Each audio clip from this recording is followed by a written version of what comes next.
Well, hello and welcome to the Lending Podcast. We are here in Austin, Texas at Benchmark Mortgage headquarters, but we are your hosts. This is JB and I am Jeff Jones coming to you live, but this will be probably delayed a week.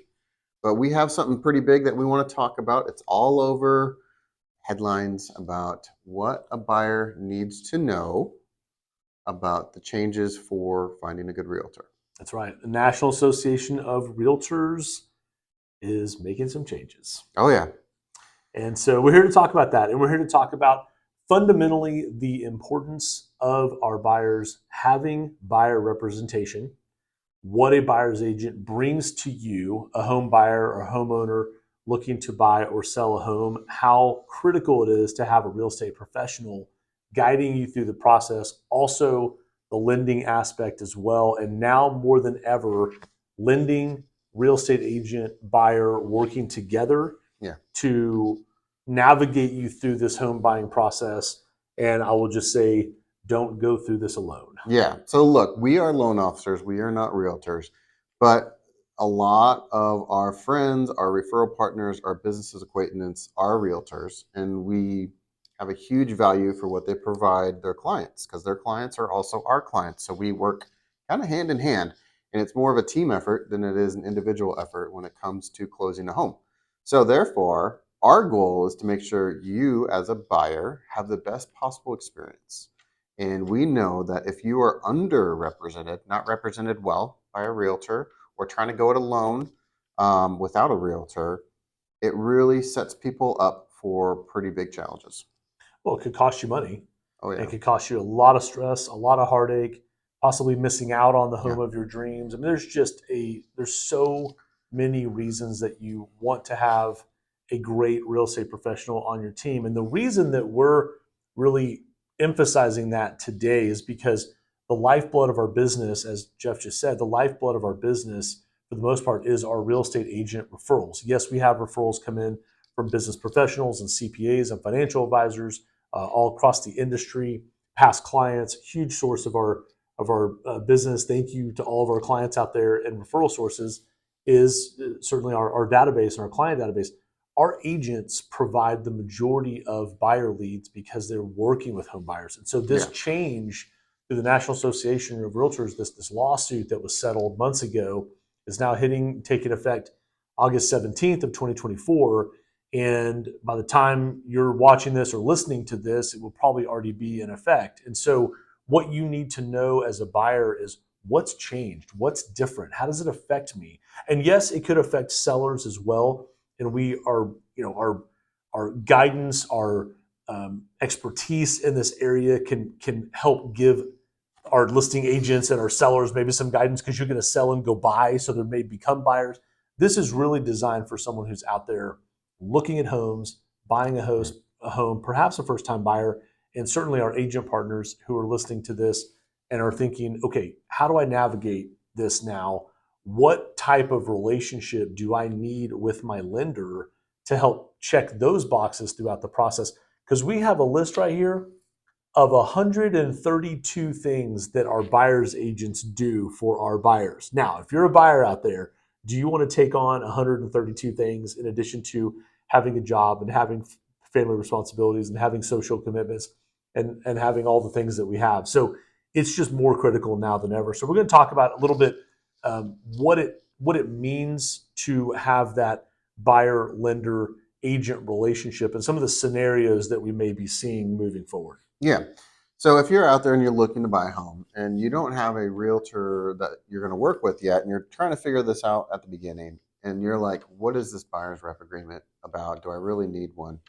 So the answer is you are going to need a buyer's rep agreement if a realtor is going to give you a showing as, bring you to a house, right?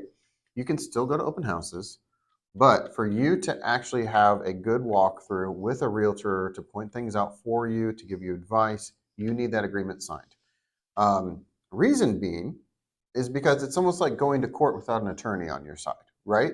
You're going to get taken advantage of if you represent yourself because you're going up against other attorneys that know the law, that know the regulations, that know what it is that really makes this work and in favor of their client. If you don't have somebody that's working in favor of you, then you're probably not going to get the best deal. So all I have to say is let's dig in to what Yeah, buyers and from our perspective. Again, sorry that probably crackled. Again, we're lenders, so we are not speaking as a realtor because we cannot tell you what to do on a TREC form to make a contract legitimate. We're not allowed to do that. We have to stay in our lane, right? So our lane is financing. We can't do the contract law for that's you right. for the real estate transaction. So if you're thinking, well, I have a good lender and he's super smart, he can't do that for you in good conscience and with our license on the line. That's right. Yeah, that's a good point. I mean, we are licensed to help you get financing. We are licensed loan officers, agents, or licensed realtors. Right. That we complement each other very well Yeah. throughout the process. But we don't jump into the realtor lane. Realtors don't jump into the lender lane most of the time. There are cases where you can be licensed in both. There are agents that also have their loan officer's license, loan officers that also have their real estate license, sure.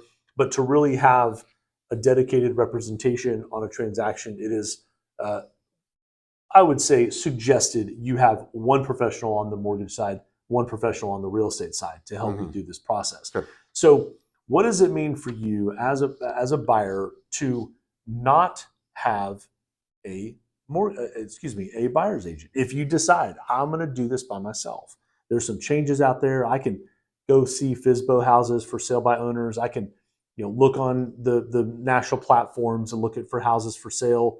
That's what agents do as well. They just have the same MLS.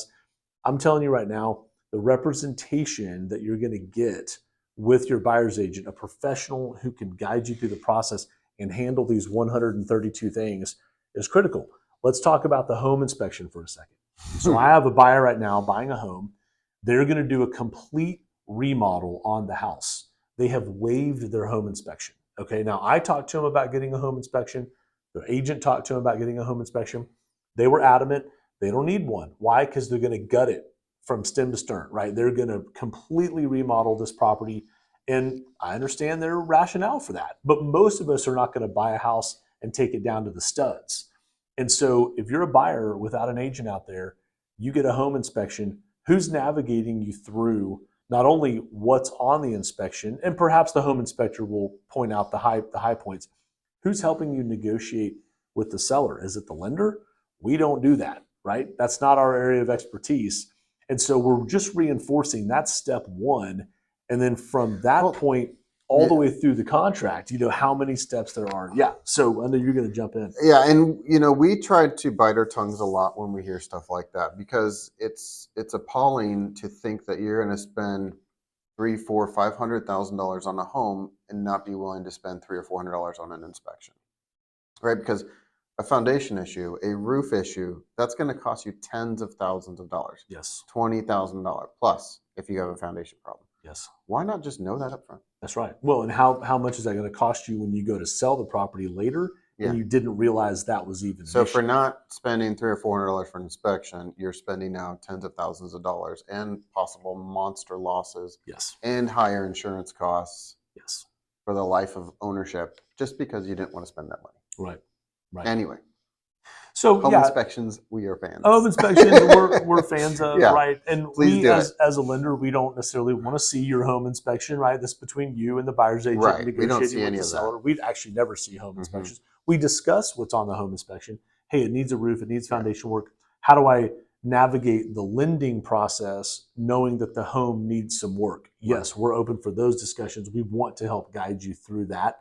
But in many cases, the home inspection comes back, it's minor stuff. Maybe the seller's going to put in a new dishwasher, or maybe some doorknobs are loose or whatever. So you're navigating through that. Most home inspections you can get through yourself. But what if it's really hairy? What if there's a lot of issues?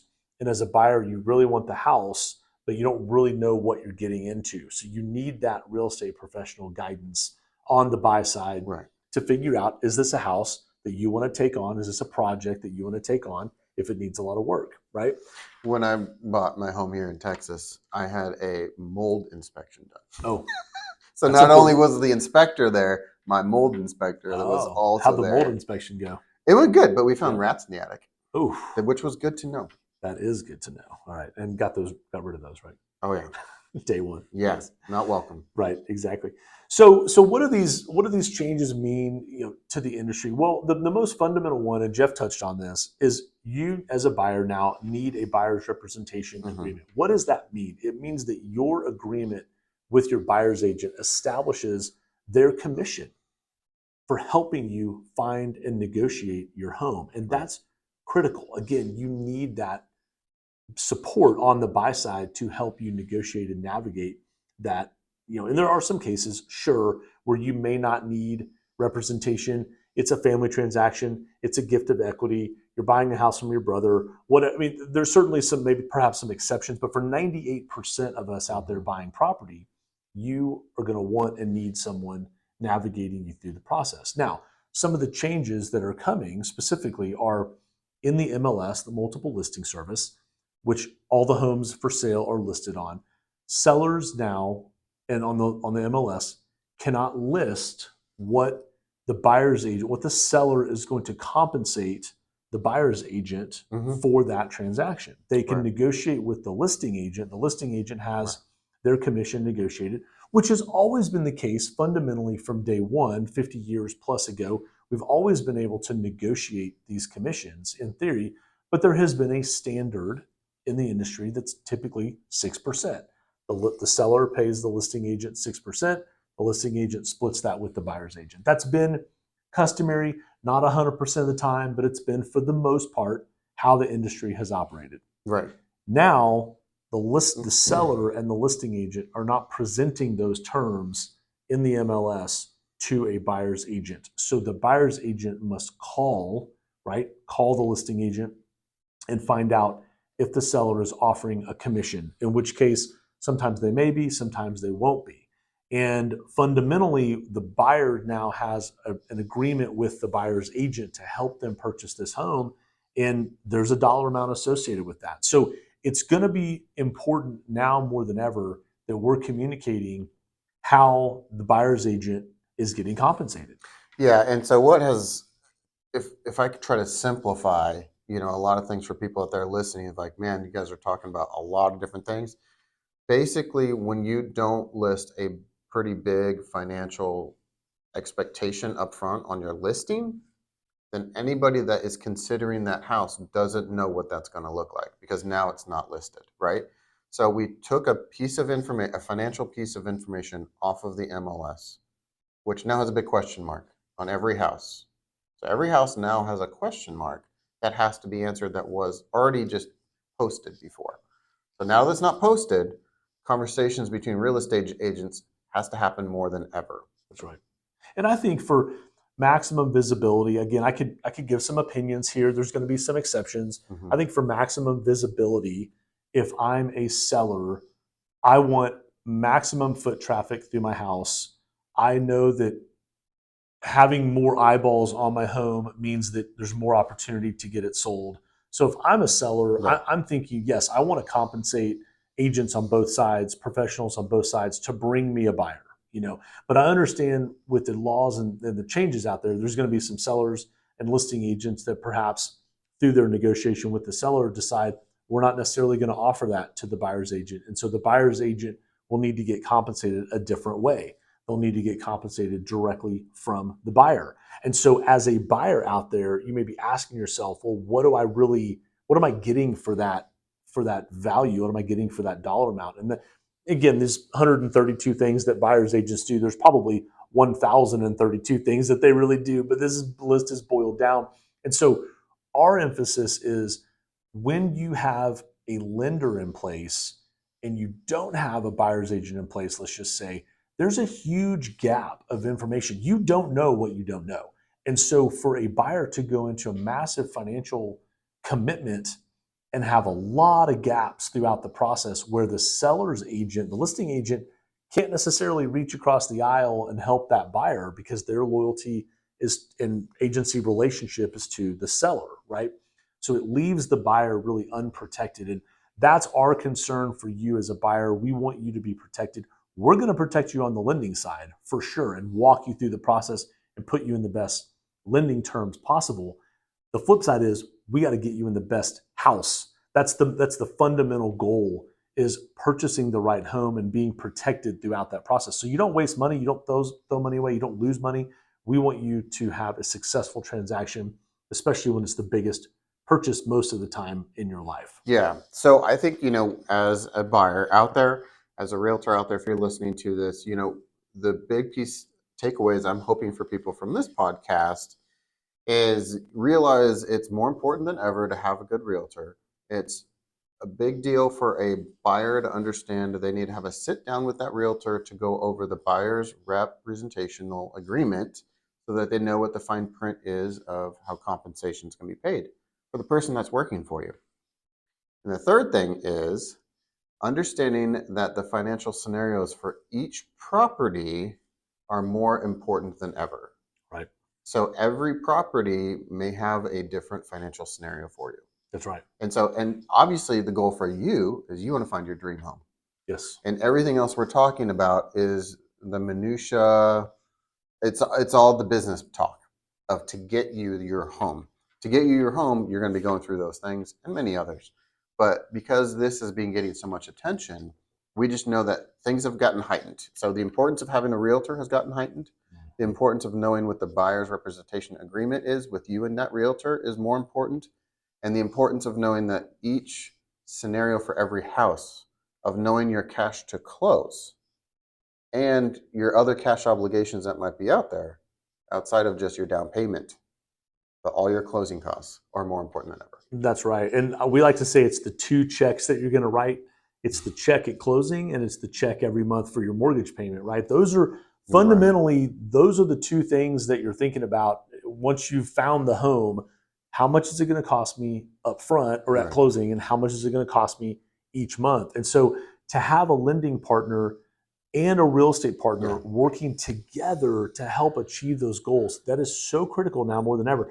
So we're excited about the change from the opportunity, the communication opportunity. I think to establish and set ourselves apart as lenders, and to have your agents out there, our amazing buyers agents that we work with, set themselves apart by showing the value and communicating to their buyers, here's what I'm bringing to the table. I'm going to work for you. We're going to help you get the dream home that you're looking for.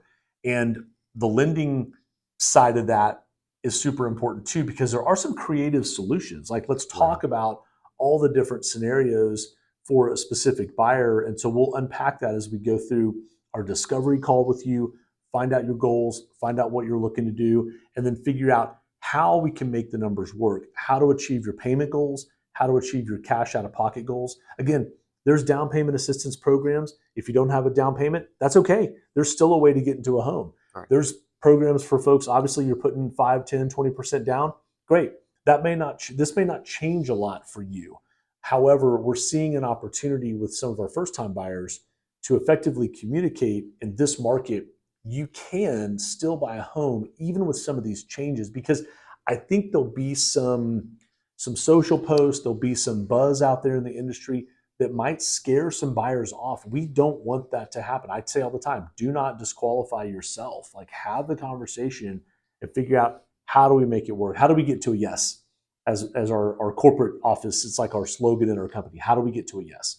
How do we have the conversation and navigate these challenges to figure out a solution? Yeah, and I think it's going to force a lot of people in our industry, in the real estate industry, to communicate more.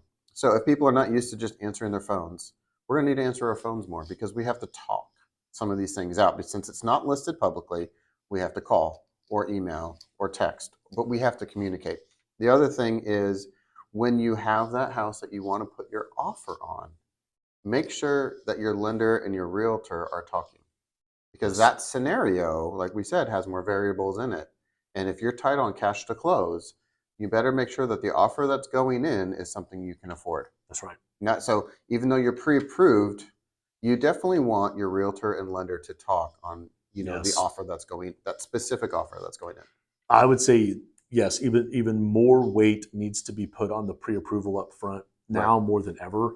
Really understanding those two numbers: what is the cash to close? What is the monthly payment? Right. And how much cash do I want to have after I close? Yeah. In Oh, my bank yes, account? that's true. Yes, that's a huge issue, right? Yeah. I mean, it's super important, because we want you to have some cash reserves. We don't want you to exhaust your life Right. savings necessarily to get into a home. There's a lot of benefit to having cash, especially now. You want to have some reserves, you want to have some Right. cushion, some peace of mind, and there's going to be things you're going to want to do to the house Right. most likely after Mhm. you move, after you close and move in. Yeah. So we hope this has been helpful. Again, there's a million scenarios. We understand how many variables come into play out there. And I think the biggest takeaway is if you're a buyer out there, please, please, please do not let the headlines scare you. No, it's a good time to buy. It's a great time to buy. We're seeing rates go down. We know that on the horizon there could be some rate cuts in the future. And we get this question a lot. Should I wait for the rate cuts? Hey, listen, whenever your timing is right will be the right timing. I'll just tell you right now, when the rates go down even further, more competition will enter the market. Right. Prices will become more competitive. There'll be more buyers for the same house that you want.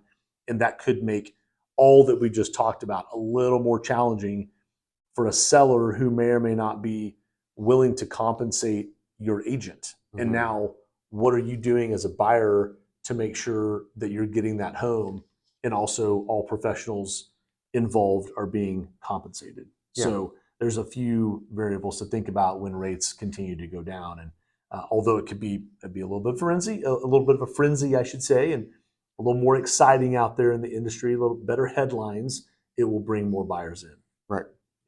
Yeah, and any questions, please talk to your loan specialist, your favorite realtor that you trust, because good information is how you make good decisions. When it's the biggest piece of your life and there's an unknown 2 or 3% cost, that's a lot of money. But we're here for you. Please continue to listen to us with the Lending Podcast and like, subscribe, share. Please leave comments so we know what you are hoping to hear from us. Thank you. Thanks so much. We'll see you next time.